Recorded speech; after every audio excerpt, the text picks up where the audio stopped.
Trời ơi xưa bao tố cũng đời, nước mắt cũng đã rơi nhiều rồi. Có đơn trong cuộc với đâu ngờ, có mình cười nhung trong lòng chẳng được vui. Khi đã yêu một ai than lòng, đâu nói quên là quên phải không?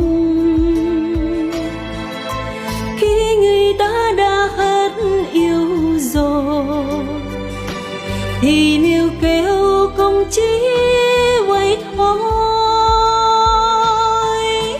Nên đừng bao giờ xéo hy vọng, đôi sắp tắt cũng chỉ bằng không.